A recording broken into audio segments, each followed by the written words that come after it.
Hi guys, yung boses ko kasi lagi na naman delay. O ayan o, delay na naman o. Oh, ba't delay?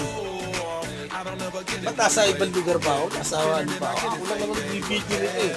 O pwede ko iba'y nanonood sa isang ano, para sa telepono, di ba? Nag-usap tayo sa telepono.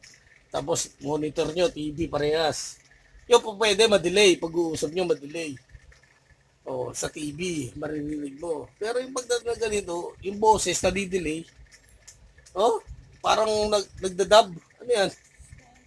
Kaya yung mga bobondaber, eh, yung mga nagdadab sa namin, alam mo, mga artista rin sila eh.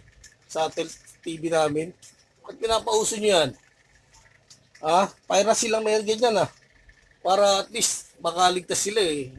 Huwag yung tangkilihin niya yung mga ganyan, mga dabdab na sa TV. May boses na, di dab nyo pa. O, di ba?